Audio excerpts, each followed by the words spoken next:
And में आखिर कौन था वो जिसने नकुल की जान ली? क्या वो गिल्ट और डर के चक्कर में खुद सुसाइड किया या फिर सच में मधु के अंदर अभी भी जीवा की स्पिरिट है? जीवा तो पहले से ही अच्छा बंदा नहीं था तो उसने हेल्प क्यों की मधु की? क्या जीवा नहीं तो वो अनु की स्पिरिट थी? तो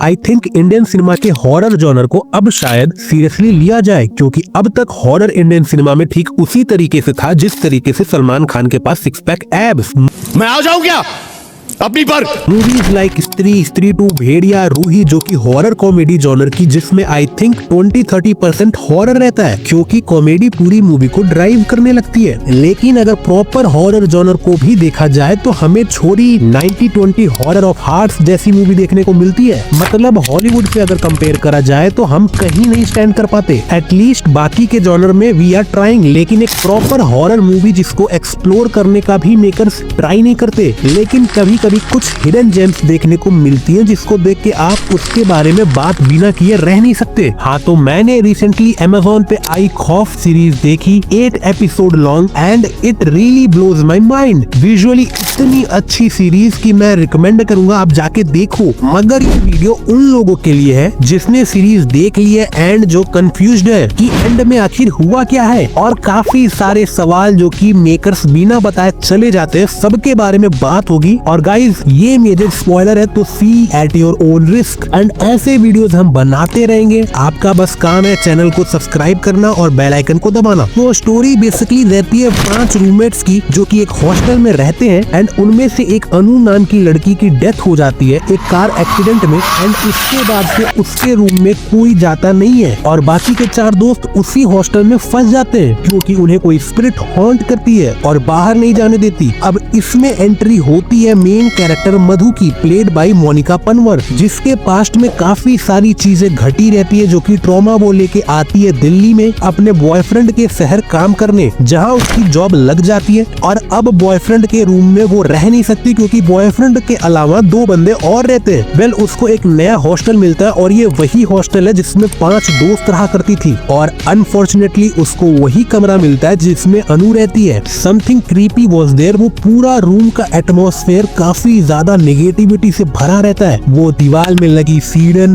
वो बोर्ड के बगल में लगे काले धब्बे, एक खिड़की, एक अलमीरा जिसका मिरर ढका रहता है और एक वियर्ड सा संदूक। And this is what aesthetically room को स्पूकी बनाता है, जहां तारीफ मेकर्स की बनती है कि डिटेलिंग पे क्या काम हुआ है। मधु पास्ट में हुए ट्रॉमा जिसमें उसके साथ कुछ लोगों ने मिलकर गलत किया था और इस इंसिडेंट के चलते मधु डिप्रेशन में चली गई थी। उसे पैनिक अटैक्स भी आते थे। मधु की जॉब भी रहती है जहां उसको अपने पास्ट में हुए इंसिडेंट का मेन कल्प्रिट नकुल मिलता है, ऐसा उसको शक रहता है। वो ये इन्वेस्टिगेट करने में लग जाती है और इधर अनु की दोस्त एक हकीम की हेल्प लेती है to get out of from that hostel, और उस हकीम का रोल प्ले किया है रजत कपूर ने। एंड सच में ये बंदा कमाल की एक्टिंग करता है। आवाज में वो भारीपन लेके बॉडी पे वो जगह जगह निशान, जिसको फर्स्ट टाइम देख के मुझे लग गया था कि ये बंदा तो अच्छा तो नहीं होने वाला। हाँ, और बात करें उस घोस्ट की जो उस रूम 333 में है, वो हकीम का ही एक काम करने वाला बंदा रहता है। जीवा जो कि हॉस्टल में गलत इरादे से 31st की रात को घुसता है और अनु के ग्रुप से उसकी झड़प हो जाती है, जिसमें रीमा जो कि प्रेग्नेंट भी रहती है, वो गुस्से में आके उसको जला देती है। वार्डन जब हॉस्टल में आती है तब तक वो अनु की रूम में उस बॉडी को लेके संदूक में डाल देती है। And that makes that haunted, जो कि रिवेंज मोड में किसी भी अनु की दोस्त को हॉस्टल से बाहर निकलने नहीं देता। और अब मधु उस रूम में घुसती है तो जीवा की स्पिरिट उसको पोजेस्ट कर लेती है। अब मेकर से इतनी ओपन एंडिंग छोड़ी है, कई सारे चीजें नहीं बताई है। मधु को एंड में पता चल जाता है कि नकुल ही वो रहता है जिसने उसके साथ गलत किया है, लेकिन तब तक नकुल अपने दोस्तों के साथ मिल के उसको मारने का प्लान बनाता है, जहाँ पे वो ऑलमोस्ट मधु को मार ही देता है। बट वहीं पे जीवा की स्पिरिट आके अपने पावर से नकुल के दोस्तों को खत्म कर देती है। And that was brutal. And में आखिर कौन था वो जिसने नकुल की जान ली? क्या वो गिल्ट और डर के चक्कर में खुद सुसाइड किया या फिर सच में मधु के अंदर अभी भी जीवा की स्पिरिट है? जीवा तो पहले से ही अच्छा बंदा नहीं था तो उसने हेल्प क्यों की मधु की? क्या जीवा नहीं तो वो अनु की स्पिरिट थी? तो इसमें सबका सेल्फिश मोटिव था। जीवा को बदला चाहिए था अनु की दोस्तों से, वो उन्हें हॉन्ट करना चाहता था, मारना चाहता था और उसे एक घोस्ट चाहिए था टू किल देम। इसीलिए उसने मधु को बचाया, हेल्प किया to kill Nakul and his friend.